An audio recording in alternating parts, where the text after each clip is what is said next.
at lovedreamingpeach.com. Hello, so this is actually supposed to be a reply video. I tried to stitch it or duet it, but it wouldn't let me. And this person that I'm replying to is actually just a stranger, somebody I don't know. I've never spoken to this person. I don't know them personally. I don't know their actual situation. I used to follow the person that he's talking about, but when I tried to look for her, I couldn't find her anymore. So I listened to the whole video that you put out, Maddie, and you said so many things, and I made a whole bunch of notes, and I wanted to reply, but from the perspective that this is a generalized response to a stranger, and I don't know you personally, but as somebody who I have a lot of wounds and traumas that I'm healing from, and I also try to help other people heal from wounds. And a lot of the things that you said are so important, but I think that the super important and learning part comes from when we turn the mirror on ourselves. So I want to read my notes of the things that you were saying. And before I, just read these off, I want to say that I have been single and celibate for almost 10 years by choice. I've been on my own healing journey for the past my whole life. I heard what age you said you were in one of those videos. I watched all of your videos that you did recently about your unfortunate breakup. I'm so sorry for that. And I see and hear that you are really trying to work through it.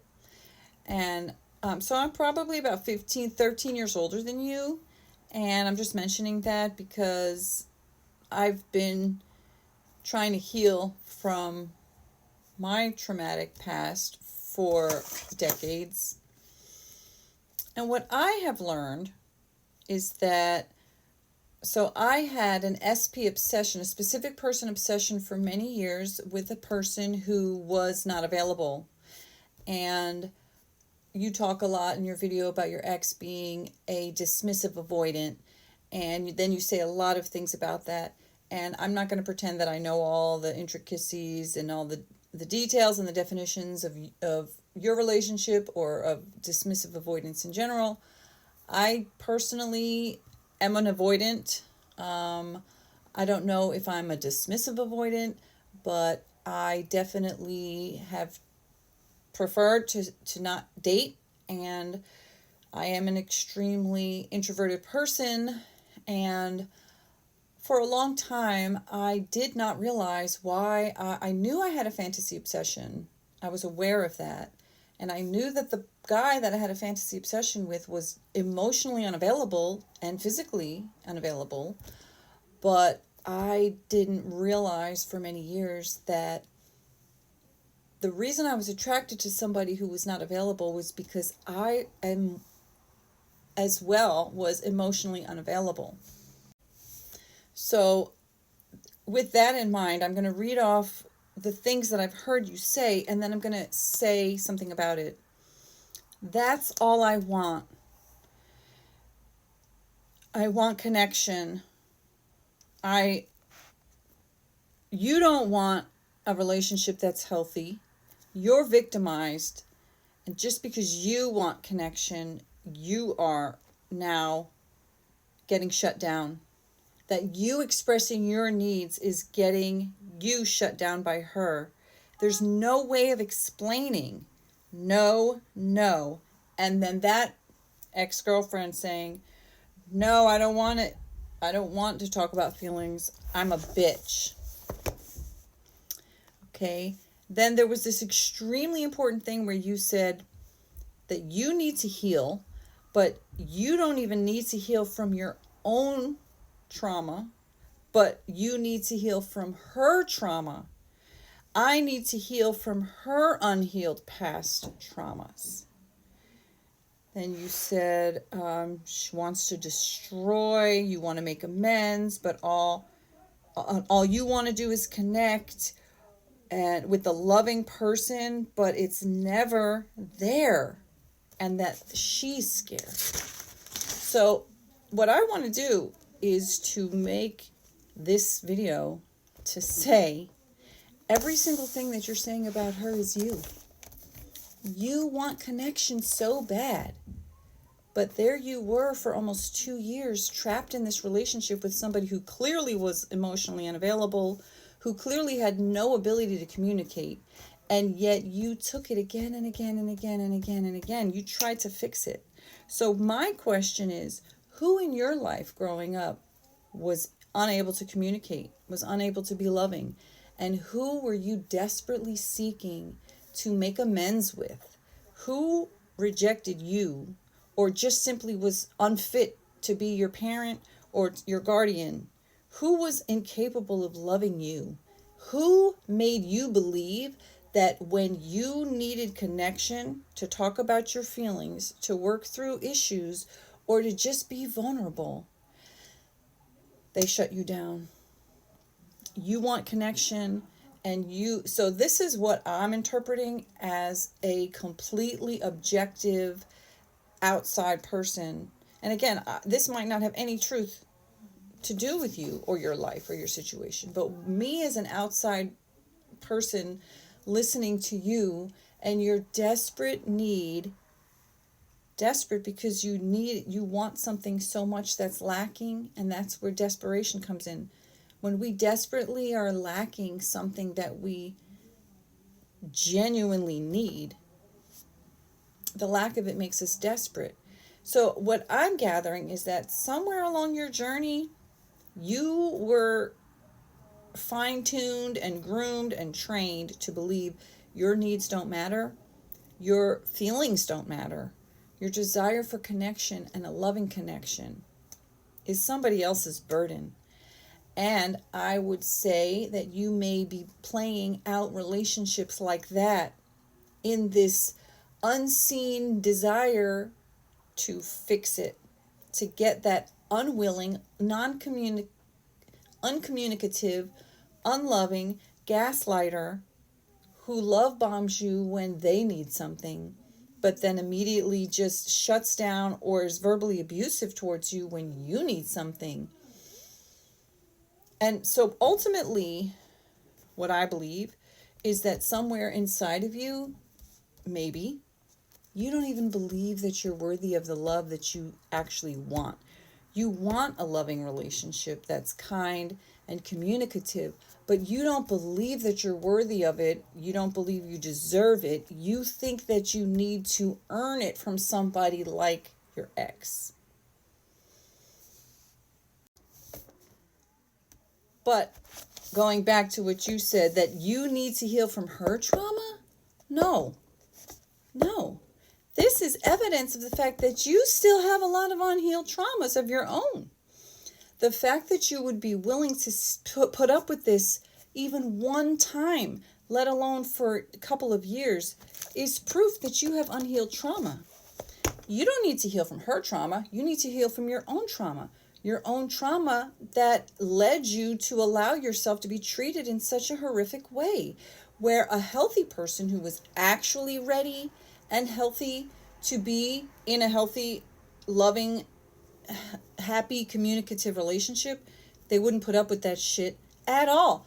First time that girl did that or that guy did that, they would say, oh my God, thank you very much. No, thank you. I'm going to talk more in a part 2 because I have more to say. But bringing it back to me, I realized that if I had actually wanted a loving relationship, I wouldn't have been obsessed with somebody who was unavailable. And when we tell ourselves they are the ones who are unavailable, they're not communicative, they're a narcissist, they're XYZ123, we fail to recognize the only reason we were willing to put up with it for even one time is because we ourselves are emotionally unavailable and we don't believe in our worth, or we're trying to prove something to ourselves, probably without realizing it, because we're trying to fix something from our past. So I'm going to talk a little bit more in the next saying that I did nothing wrong. I want to say, obviously, I did things wrong. You know, I'm human. None of us are perfect.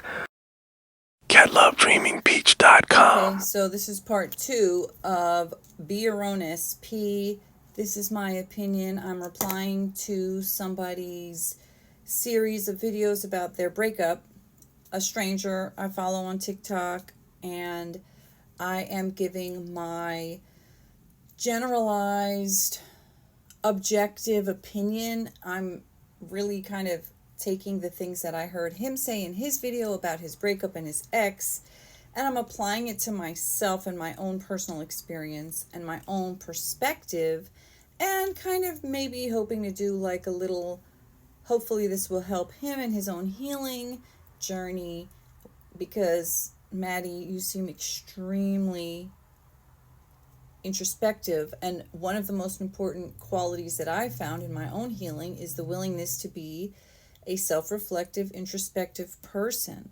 Okay, you obviously have that quality, and one of the strengths about being able to be an introspective, self-reflective person is the fact that we can very often see with crystal clear clarity what the fuck the other person did and how they did it wrong and why it's wrong and why their unhealed wounds, their unhealthy coping mechanisms, their bad habits, their way of doing things, their worldview of themselves in their family life, and then that becomes the worldview of themselves in the world, and then your worldview of yourself in your family life and how that became the worldview of yourself in the world, and then you combine those two together. Then you throw in healthy doses of fantasy, wishful thinking, Pollyanna, lust, limerence, and often we end up with people who are in these extremely unhealthy and often toxic situationships, and you're desperately trying to heal, to connect, to be loved, to love the other person, and failing and flailing horrifically, but then very clearly and discerningly you can express all the fucking reasons why it didn't work out. And so I have things to say about it, and this is also somewhat in part from my own now former best friend relationship with someone I was best friends with for a couple of decades, although the majority of it was long distance. And I just kind of got sick of her shit because she went through a messy divorce, even though her and her ex are still kind of best friends in a weird way, whatever. And good for them. But then she got involved with this guy, and it was bad. I mean, there was a bunch of guys before that, and then there was this guy, and it was super terrible. It was doomed from the beginning. They were not compatible. She knew that. It was clear. And yet she steamrolled, barreling through this doomed relationship. Then, when it went terrible, she got obsessed. And similar to what Maddie said about, well, now I have to now I have to heal, but not even from my own issues, but from her unhealed past trauma. Now I got to heal from her unhealed shit. No, babe, that's exactly what my ex-friend did. She spent 2 years going down the rabbit hole of learning about narcissism and literally was hyper-focus obsessed with this dude. And from my outside perspective, I was like, you knew before you ever even got with him this time around that you didn't like him and you weren't compatible, but then you ignored that. You gaslit yourself.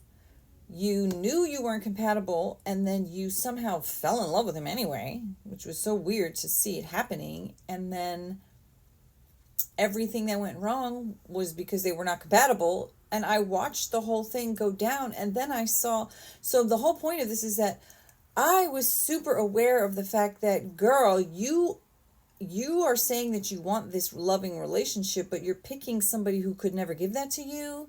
but then you're blinding yourself to the fact that you're picking somebody who can never give it to you, and then you're upset about the fact that you're not getting it, and then you're blaming that person for their own lack, but it's you. So I wrote notes, and I'm going to go backwards, I guess. The right person, wrong time is the wrong person. I got that from Matthew Hussey. Right person, but they live too far away, they're the wrong person. Right person, but they need healing. Wrong person. Right person, but they're with somebody else. Wrong person. Right person, but we're diametrically opposed on some important issue. Wrong person. Right person, but they don't know how to communicate, and every time we have a disagreement, it turns into a big blowout. Wrong person. Do you see the theme here? We can fool ourselves and get obsessed with a fantasy, a specific person, obsession. But when we're doing that, it's because we ourselves are unwilling to admit the fact that we're not actually ready. Because if we were actually ready for a healthy relationship, actually ready, healthy people don't wait around for unhealthy people to get fixed. Actually, healthy people ready for healthy, communicative, loving relationships, they don't stick around getting abused and discarded and ignored and mistreated and all of the things trying to fix it. Because healthy people say, oh, you know what? You're great. You're an amazing person, but you're not ready. You're not there. What did I say? Right person, but needs healing. Wrong person. Right person, but bad timing. Wrong person. And healthy people don't stick in this bardo limbo of abuse, neglect, being treated like shit, putting up with less than they deserve, putting up with abuse, and on and on and on. Because if you're actually healthy and you're ready for something healthy, you don't stick there. It's like people who say, oh, one day I'm going to do this and that other thing. I want to buy a house. I want to have a business. I want to run a marathon. I want to have a car. I want to have a great body. I want to go to Paris. I want to blah, blah, blah, blah, fill in the blank. There's people who say that, but they never do it. And they never will, because they're just fantasizing. But they're not ready. They're not actually prepared. They're not preparing. They don't have a plan. They're not getting ready. Or as Abraham Hicks says, they're not getting ready to get ready. They're just talking shit out their ass. And they're not actually in the place. So, not to be rude, okay, but healthy relationships do not include lowering your standards or having low standards. Compromising is not what a lot of people think it is. A lot of people believe that compromising in relationships means giving up things that really matter to you in order to appease the other person or to keep the relationship going. But if you have to compromise all this stuff just to appease the other person or to keep it going, are you really in a healthy relationship? Or are you just sacrificing because you want to be with somebody? Mutual investment. Real love, I believe, includes, there's no love that doesn't include mutual investment of time and energy, compatibility, being aligned with lifestyles, with communication styles, with dietary styles, with how much you want to exercise. Are you sit on the couch, eat chips all weekend kind of person, or are you get up and go, or somewhere in between? Are you an introvert or are you extrovert? You know, are you go to the office and work every day 9 to 5 kind of person, or are you like more loosey-goosey? All of these things matter, and when you actually want a healthy, loving relationship, you don't just glom onto somebody because they're attractive and funny and sexy and you have chemistry. You get a notebook and you're like, well, you're really attractive and you're really cool and you're fun and you're sexy and you're amazing, but you know what?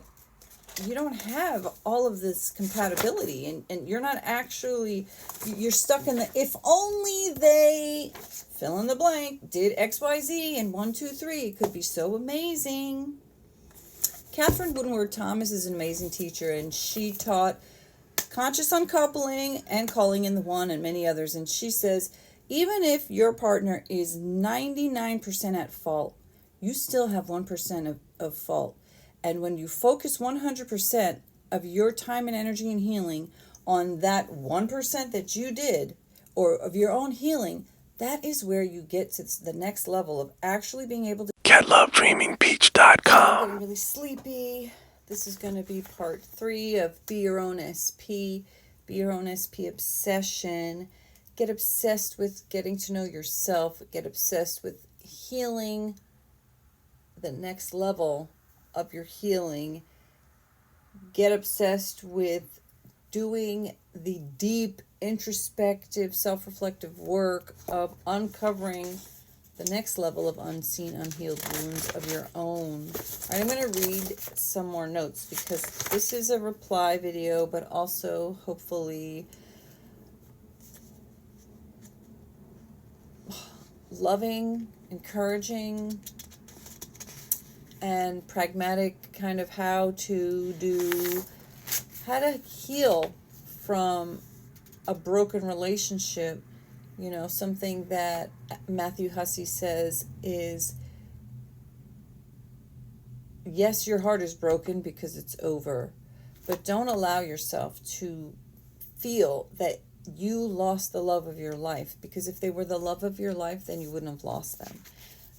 Unless they passed away, then that's like a different kind of healing. You know, if you've lost the love of your life because they've passed away, that's not what this is. This is about, I mean, you can probably get some healing from this as well, because this is about focusing on, instead of being hyper focused on a specific person that isn't you, start to be willing, and keep looking down because I'm looking at my notes, okay? Start to be willing with getting obsessed with the details of your own issues. So we can get obsessed with the details of what went wrong, what they did wrong, where they lacked, how we tried so hard, how we were so open, how we were so forgiving and so patient and so willing to see their side, but yet then we got like hit with this brick wall of their inability to do the same, and then the woe is me factor is coming out, and all of those things are valid. However, what I'm asking is for you to dig deeper as well as flip it. So number one, dig deeper to say, well, who else did this to me in my life in the past? How might this be an unseen, unhealed wound that I think is really this person's problem? And yeah, it's their problem. Like I was saying, Catherine Woodward Thomas said, all the fucked up stuff they did is totally fucked up. There's no trying to twist it and saying like they didn't do fucked up stuff. They didn't betray you. They didn't gaslight you. They didn't abuse you. Yeah, they did. They did all that stuff. However, you did bad stuff too. And even if the only bad stuff that you did was allow yourself to stay in this situation and be treated that way, that's the stuff. That's what you did. You said you wanted a loving relationship, but you stayed in one that wasn't. You said you wanted a healthy, communicative relationship, but you stayed in one that wasn't. So you said to yourself, they're emotionally unavailable, but you didn't flip the coin and realize, oh, well, true, they're emotionally unavailable, and the reason that I'm willing to be with them is because I'm also emotionally unavailable. But instead of me doing the hyper specific person obsessed, deep dive down the rabbit hole of issues that are my issues that I need to focus on, and says, why the fuck am I willing to stay here with somebody who's obviously emotionally unavailable? Oh, I'm emotionally unavailable, but I'm not going to look at that. I'm going to get obsessed with the details of their issues, because that allows me to hyper avoid. By hyper focusing on their issues and their lack and their shortcomings, we allow ourselves to ignore our own unwillingness to walk away from poor treatment, or to be hyper focused on what the fuck is wrong with us. Why are you putting up with that? There is no excuse for it. And trying to pretzel twist yourself into excuses of, well, I'm so loving and I'm so patient and I'm so kind and they're amazing. She's so amazing when she's not abusing me. He's so beautiful and smart and intelligent, and we could have such a great relationship if only he would give me the fucking time of day.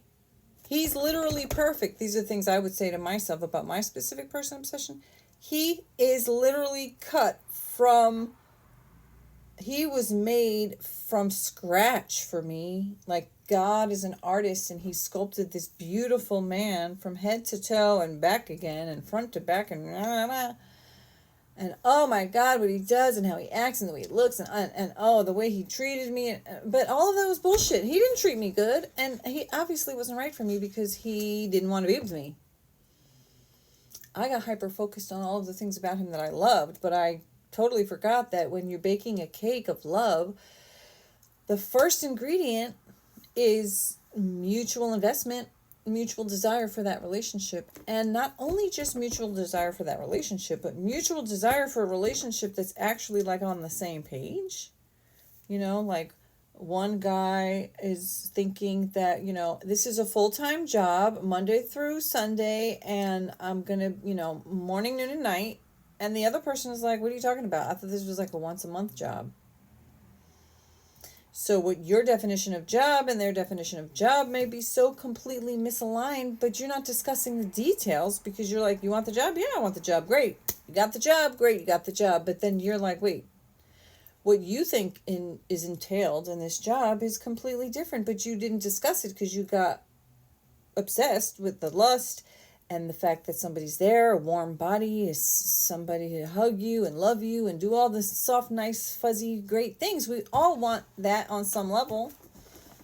But, you know, the sticking around, trying to fix it instead of being healthy enough to walk away from a relationship that's not healthy means you're actually not ready. You have to be willing to walk away. It's like the cliche, you know, if you're in a job that you hate, a bad job, low paying job, they're not treating you right and all this stuff. You know, they say, well, you don't want to quit your job. You don't want to quit the job you've got before you get a new one.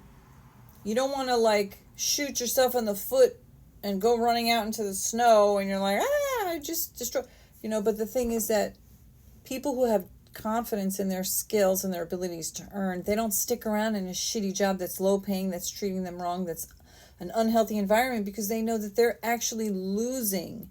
You're losing money, you're losing time, you're losing skills by being in this terrible situation. So healthy people, as far as like work, you're strong, you got good skills. If you get into a bad gig, a bad job, a bad client, you end it. You walk away because you're like, this is not worth my time, not worth my energy. All hail to the motherfucking no. All hail to the motherfucking no. I'm not putting up with this, not for even one more minute. Like when I had the last job that it was like actually to go there in person, I really liked the guy. I loved I was being a florist. But I realized every minute that I'm in this guy's shop, I'm actually losing money because he'll never be able to give me what I'm worth. There's no growth potential here. He's a nice guy, but it's just not ever going to work. And that's how we need to be in romantic situations. You're in that awful, not good enough situation and you think you're going to fix it. And that is the proof. That is the evidence. And that is your curriculum. Your willingness to stay where it's not good enough is the proof that you're emotionally unavailable, or that you don't have self-esteem, or that you're not actually ready for that loving relationship. Because if you left that unhealthy situation and went to some other relationship or tried, then you'd have to actually be healthy too. It's a lot easier to say, I'm willing to be healthy, but not do it. Like it's a lot easier to say, I'm going to Paris, and then just not save, not plan, not look into it, to just talk about it, and then maybe complain about how you can never go, versus like people who actually want to go to Paris. They're saving, they're planning, they're looking at those tickets, they're looking at the hotels, they're looking at neighborhoods, they're figuring out, how do I get from the airport to the hotel, and from the hotel to the place where I want to go visit, and blah, blah, blah, blah, blah. They're not just sitting there fantasizing about it and talking shit into the air like I was doing about that fantasy obsession guy. When I finally realized, wait, why am I obsessed with somebody who's not even here? Oh, that's because that's what I'm actually ready for, is a fantasy. Okay, so when you tell yourself that you're willing, but you're actually sitting there complaining about how you're not getting what you want, and somehow it's your boss's fault, or it's your ex's fault, or it's the current one's fault, or somehow it's your parents' fault, it's your friend's fault, or it's I'm just depressed. But when are you Get lovedreamingpeach.com. beginning, because I almost forgot to say this part, that so many people get hyperfixated on changing somebody else, healing somebody else, helping somebody else, fixing them, giving them time to get to the next level, being the man on the boat to guide them to shore, something like that. We often believe that we can influence another person to change. Even me making this video and tagging Maddie may seem like I think I can change him. I think I can help him. I think I can make him grow. I think I have something to say that might make that man feel some kind of way, that's gonna, open his mind and expand it so that he'll be like, oh my God, I have an epiphany now. I didn't never think of it that way before. But the ultimate truth is that most people can barely manage to change yourself. Not only to change yourself, but to just understand yourself, to be self-reflective enough to say, what's going on with me? It's so much easier to look at somebody else and to say, oh, I know what you need to do.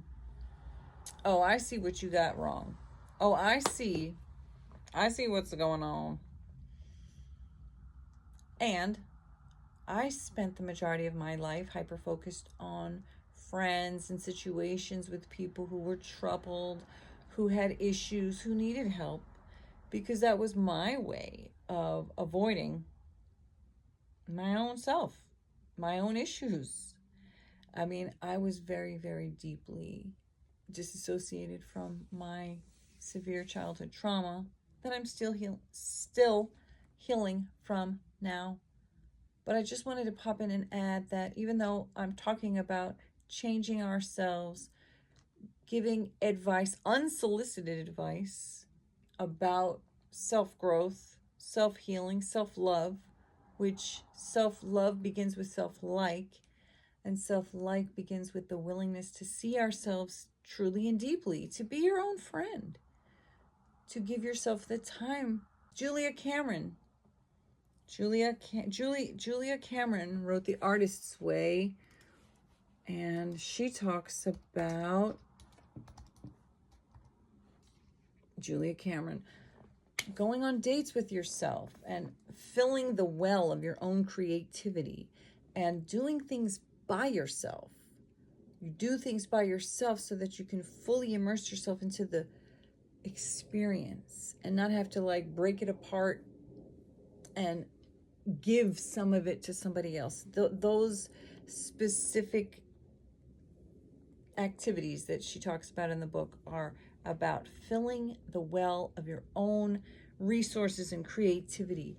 And when we deeply need love and connection, I have found in my own journey, as Ralph Smart says, that the thing that lacked the most in my desperate need and desire to reach out and connect with someone else was the fact that I wasn't reaching out and connecting to myself to start with.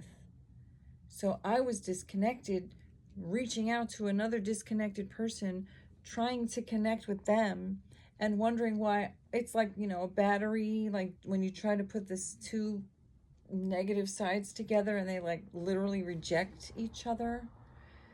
And that's what trying to fulfill the lack inside of you by pouring it in from someone else, or vice versa. And in Maddie's situation, it sounded like he was trying to pour love into her vessel, that she didn't really have love to give back to him. So she was pulling what she could out. And then when he wanted it back, it was like, blah, how dare you?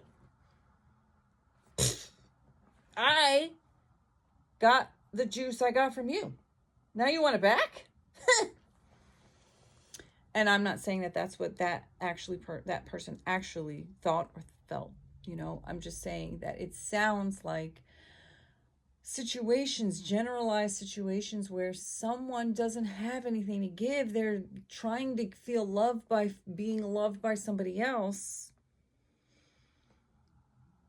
And like I said, we match what we match with. We match people that match us. And we can often not see that. But when you get involved with somebody who is doing something that is not your boundary, it's breaking your boundary, it's not what you want, it's not how you want to be treated, and you stay there, then that's your evidence that you're not actually ready for something healthy. Because if you were actually ready for something healthy, then you would say, I don't have time to sit around trying to change this person. Healthy relationships require two actively healthy, invested people ready to go.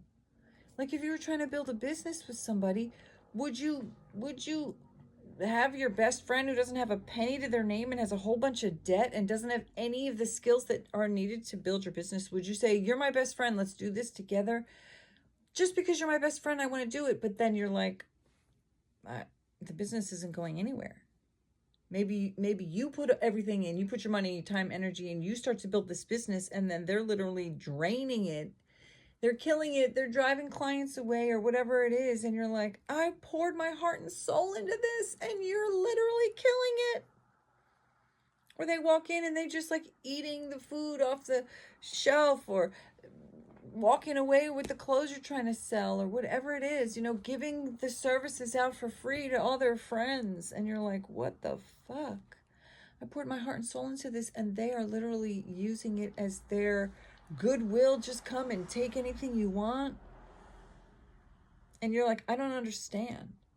Well, the reason that that's happening is because you didn't start that business or that relationship with a mutually investing partner who was equally matched with you, who came to the situation with the same kind of, maybe not the same skills, but the same level. Like, they match you with what they are bringing to the situation, instead of you pouring everything in and them taking everything out. And then you're like, why? Like going back to my former friend. Why? Oh my God, why is this relationship not working? He's such a narcissist. And I used to say to her, instead of being hyper focused on why or how he's narcissistic, why are you never asking yourself the question, why was I willing to be there? Why was I willing to try so hard with somebody that we weren't even compatible? Why was I willing to be like, every dynamic has the dance of the two sides. So if you're doing your part in the dance of this unhealthy dynamic, why do we blame the other person? You're lockstep, in groove to the music, in time, in harmony with this discordant situation. You are perfectly flowing in this totally toxic, not good enough, totally full of shit, actual crap situation. And then you want to blame the other person? Again, it's not their fault that you are willing to be completely unhealthy. And maybe they groomed you from when you were young and you didn't know any better. And it is their fault. But somewhere along the way, we have to take accountability for ourselves. Somewhere along the way in our journey of life, you have to, like I said to my 12-year-old, you can sit in the back seat of the bus and complain about all the people sitting in the rows ahead of you and the driver, and like, why the fuck are we going where we're going? Why are you stopping here? Why are we over here where I didn't even want to be?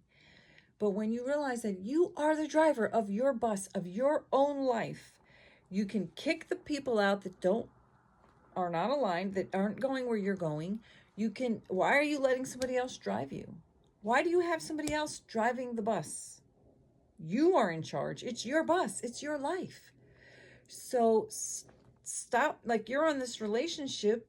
You have this person who's treating you absolutely like crap, driving this bus of your relationship to hell. And you're screaming out the back window like, all I want is love. All I want is a connection. All I want is a healthy thing. And I'm being dragged to hell by this person. Yeah. Why? Why are you doing that? Why are you allowing them to drive your bus, Gus? Okay, now I'm for real tired. Bye. Get lovedreamingpeach.com. Because I keep thinking I'm done. But I had one more point that I wanted to make. I will pop into this part 5. I did a whole video called Rejection is awesome. What was it called? Incompatibility is not personal. Incompatibility is not personal. That sounds ridiculous because, being compatible with somebody seems like the most personal thing of all. But the fact is that when you're not compatible, when you're not actually aligned, when you're not a good match, not that you're not a good person, not that they're not a good person, but you're not a good match. Whether it's their fault or not, it doesn't matter. You have to take responsibility for your own life. And I'll say in this video or in the last video, it's not your unhealthy ex's fault or your unhealthy SP obsession's fault that they're unhealthy and they're willing to be in an unhealthy situation. It's your fault if you're willing to be there with them. If they're not compatible with you, if they're not investing with you equally, if they are investing but they're just not well matched, or they're not well suited, or you're just not on the same page, or you're just not at the same level, or whatever infinite reason of incompatibility that people can have, it's not personal. It's not personal until you stick around and you try to make it personal. When somebody's not compatible, well, first of all, if you're not compatible with them, then they're not compatible with you. And if they're not compatible with you, then you're not compatible with them. Because compatibility is a two-way thing. Like the love cake, without the ingredient of compatibility, it's just sugar, or it's just flour, or it's just frosting, or it's just filling. But without the essential ingredient of mutual investment with compatibility, and I don't mean chemistry, I don't mean you like the same things, I mean you are actually compatible to live the same kind of lifestyle as each other, to live in the same place, or how, if you want to live in London and she's in New York, then, and that works for you, then, who's to say it isn't? But except for one of you, right? Like, if it's perfect for the both of you, then great. But, well, that would make you compatible. Not where you live necessarily, not what you like, or your religion, or, your nationality, or your first language, or many, many, many things that are different. Compatibility doesn't mean similar, same. It means you can get along, you can live with each other, you can, and it doesn't even necessarily have to mean live in the same house. You can live a parallel life that intersects and intertwines with them in the same kind of way that works for them. Compatible. Again, not that it's easy, but it's certainly not hard. It's certainly not a battle. Healthy relationships are two people working together towards similar goals, not battlefield enemies going at it. again, Abraham Hicks says, you cannot drag an unwilling person to the path of a healthy relationship. You cannot go find an unaligned person.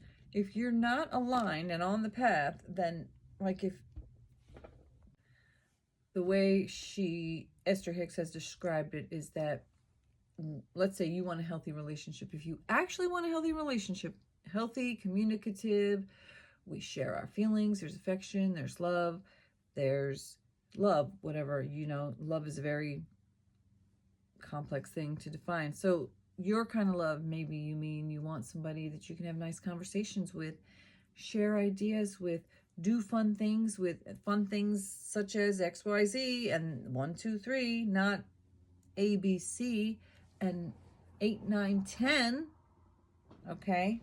So compatibility is being able to have a happy, healthy, positive. I've heard that healthy relationships, for every one negative interaction, there has to be a minimum of 5 positive interactions. If the ratio of unhappy interactions to happy interactions is less than 1 unhealthy to 5 healthy or more healthy, then it's just not a happy relationship. If every 4 happy times you have an argument, the 5th time, that's not a healthy relationship. If there's more arguing than happy times, you are in a battleground, and that's not a healthy relationship. Again, if you're willing to stay in that battleground, then you are also not actually ready for something healthy. Sometimes the healthiest thing to do is to be alone. And many people are not willing to be alone for the amount of time that it would take to actually get to the place where they could actually then maybe be in a healthy relationship. People might be alone for a couple months, maybe even a couple of years. But most people start to feel... Or you waste your time complaining instead of doing the work to heal. After a certain amount of time. And, maybe the fact that I've been single for so long is really just evidence of how much more healing I really need to do. But even that, to me, is evidence that there's more healing that I need to do. Why would I jump into something trying to get to know somebody else when I haven't even finished getting to know myself? And yeah, at some point, I think I might like to maybe get to know somebody else within the context of a relationship and getting to know myself within the context of a relationship. But I'm not ready yet. That's like I'm in... Okay, maybe I'm in senior year of learning about myself, senior year of high school, I don't want to be in I don't want to go take a master's class yet. Or maybe I'm in that master's class and now, here comes some 5th grade level. I don't want to use those ages because that's disgusting. Age of consent, always, always, always, okay? I don't want to be dating some college kid if I'm in a master class. I'm bopping around, but I'm trying to talk about it's all well and good to tell yourself that you're ready for real love, for healthy, compatible communication. You want to build a life with somebody. You want this, that, the other thing. It's very easy to tell ourselves that that's what we want and we're ready for that. But the evidence of the truth of that will show up in how willing are you to actually walk away from the thing that isn't that.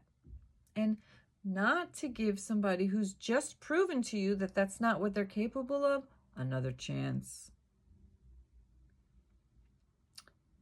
You go out on a date with somebody, you like them, you go out 1 or 2 or 3 times, somewhere in the very, very early getting to know portion, they reveal some way that they are not at all compatible with you. And then the healthy person says, oh, I see it. can't unsee it. Gosh darn it. Disappointing. But I'm moving on. It's like if you go on a job interview and you're like, this place seems amazing. And you go in and you meet the CEO and oh my fucking God, they're reeking of alcohol or some other very egregious, like when I went to go get this apartment and the landlord actually did come across the street with a can of beer in his hand to sign a lease. And I should have ran. I was like, it's like 12 o'clock in the afternoon. The guy couldn't leave his beer on the table for like 10 minutes just to sign this with me. He had to actually bring it with him. Like, I should have ran. And that place was a disaster. A window fell on my head. And a sink from the apartment above fell through my ceiling and crashed into my sink. Then crashed down. Like, I moved out in less than 6 months. But most of the time, the signs are there on the first date or even before that. The first hello. So the amount of gaslighting that we're willing to do to ourselves so that we can stick around in something. When you become your own specific person obsession, meaning when you actually start to hyper-focus on your own behavior, and your own willingness to stick around and do unhealthy things, and your own actual status of unhealthiness, that's when we can maybe start to heal. And when we don't make a relationship with somebody else our priority, we make the relationship to ourselves the priority. Some people might say that's narcissistic, but is it narcissistic if you're being loving to yourself and to others? Narcissism is when you loathe yourself, you despise yourself, and you try to somehow make yourself feel loved through others. In whatever way, you're trying to glom on to their energy. You want to siphon off their good feelings, good love, good energy. You want them to adore you, hoping it will fill that emptiness inside of you. And what I'm saying is make yourself your own obsession with learning how to love yourself. Take yourself to that weird movie that nobody else wants to see. Go to that weird museum that only you care about. Do the thing that you don't have somebody else to do it, but you want to do it. Do it. Let yourself do it. Let yourself like yourself. Be your own girlfriend. Be your own boyfriend. You want somebody to be kind and loving and listen to you and hear you and listen to your dreams and plan your dreams and your goals with you, then you do that for you. And like I was saying, Abraham Hicks talks about this idea of when you are on the path of your own desires, you meet the right person on that path. You don't get off the path of your desires and go to this unhealed, unhealthy place, find somebody who's nowhere near the path and try to drag them to this path and be like, I want a healthy relationship. I just want love. All I want is love. All I want is to be understood. Well, then why don't you do it for yourself? Stop trying to drag an unwilling person to a place and recognize you trying to drag that motherfucker. It's like trying to play football and you're trying to drag some motherfucker off the sidelines and they're dragging them from the bleachers and they don't even, not even from the bleachers. They're not even in the fucking field. You're running down. You're now in the next town over trying to drag somebody who doesn't, they're at the supermarket trying to go food shopping and you're like, come on, you're going to be my quarterback. And they're like, what? And you're like, all I want is a winning team. And they're like, all I want is to go fucking food shopping, motherfucker. Maybe they fuck you and they love bomb you a little bit, but the fact is that they're not there on the path with you. You're lying to yourself. You're telling yourself that you're ready for something, but you are 3 towns away in the supermarket trying to drag somebody to the field. Go to the field. That's the point. This is the metaphor. If you want to be in the game, why am I using a sports metaphor when I don't even, because my dad and my bro and my sister, they all love sports, so I've been inundated with it in my whole life. You want to play football, well, why the fuck are you 3 towns away at the supermarket? Get your ass to the field. Get your cleats, get your pads, get your helmet, get your playbook, do your workout, eat right, get sleep, go do training, go to practice. You want people to play with you? Go to the place where they play. Why are you over there trying to drag somebody over here? And then you're like, all I want is something healthy. And if they would have only just done it. That's not how it works, though. And then see, when we say it's their fault, it's their fault, it's their fault. It's not their fault. It's not their fault that you want to play football, but you're over here fucking around with somebody at the supermarket. It's not their fault that you're willing to totally go off of your path and then go where they are, and then you're like, why am I so unhappy? Why aren't my dreams coming true? Why am I not meeting my goals?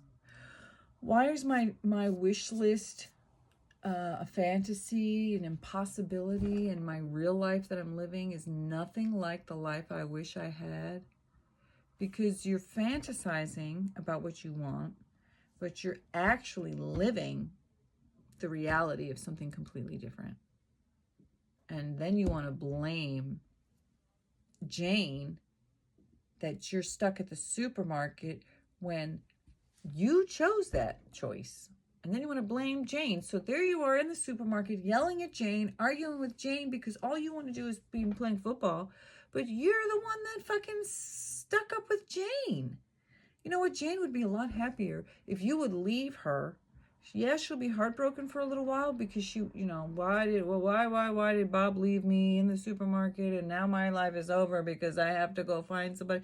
But Jane's going to be a lot happier when the guy that actually wants to be there with her doing that life, he will find her because she won't be stuck to you who doesn't even want to be there, okay? Or you're the Jane in the situation with the guy or the girl who all she really wants to do is something else.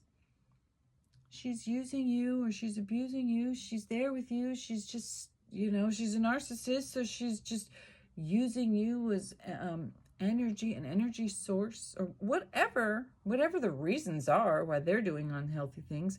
What difference does that make? They have a million reasons for why they're unhealthy, but that has nothing to do with why you're sticking around in this unfulfilling situation. So stop blaming other people for why you're unwilling to do the things that you need to do to get yourself to where you want to be. Start taking accountability and showing up and doing the things that you need to do so that you can get yourself where you want to go. And sometimes that means walking away from friendships. Sometimes that means moving away from where you were.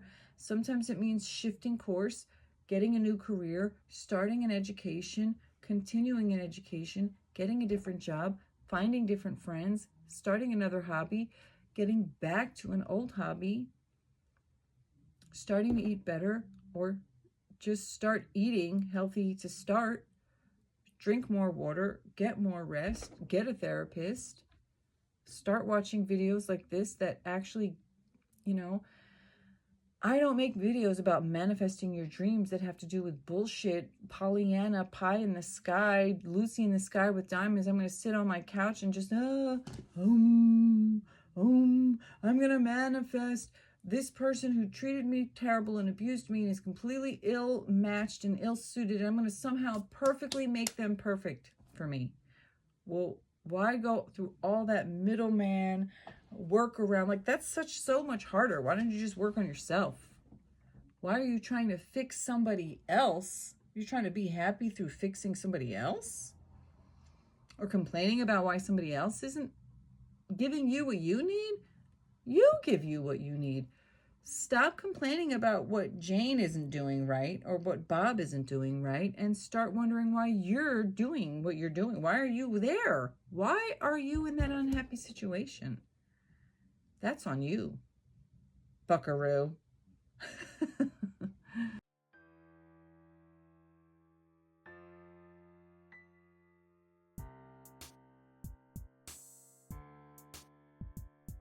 At lovedreamingpeach.com.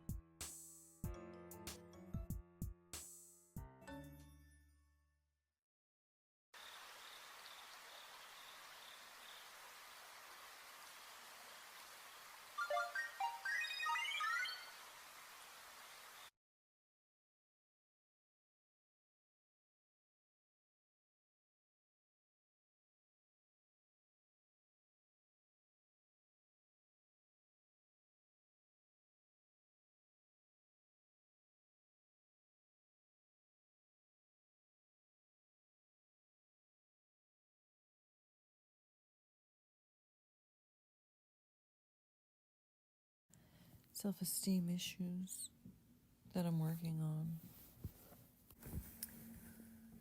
I have a lot of improvements. I'd like to invest the time and the energy in myself, my home, my physical health, my mental health, my emotional health, my financial health and wealth, and literacy, knowledge, expertise. I'd like to improve my business. I'd like to alter my business model so that I could spend more of the time doing what I want to do without feeling guilty, as if somehow I'm not doing what I'm supposed to be doing because I'm not getting paid. And I spend 75% of my week working on things that I don't get really paid for. And the rest of my time I work for paid clients. And I'd really like to reverse that so that the 75% of the time that I'm working on the things that I truly love, I'm getting paid, and getting paid even more than the 25% of the time that I'm working that it's not my truest joy. I do enjoy it, and I'd like to keep those clients that I truly enjoy. But I'd also like to really start to allow myself to see myself in this up-leveled space and place and reality. Now I'm going to go to sleep and wake up fresh in the morning, fresh new day, a fresh new dawn, a fresh outlook, a fresh mindset, and another day to invest in myself. Good night. Until the next one.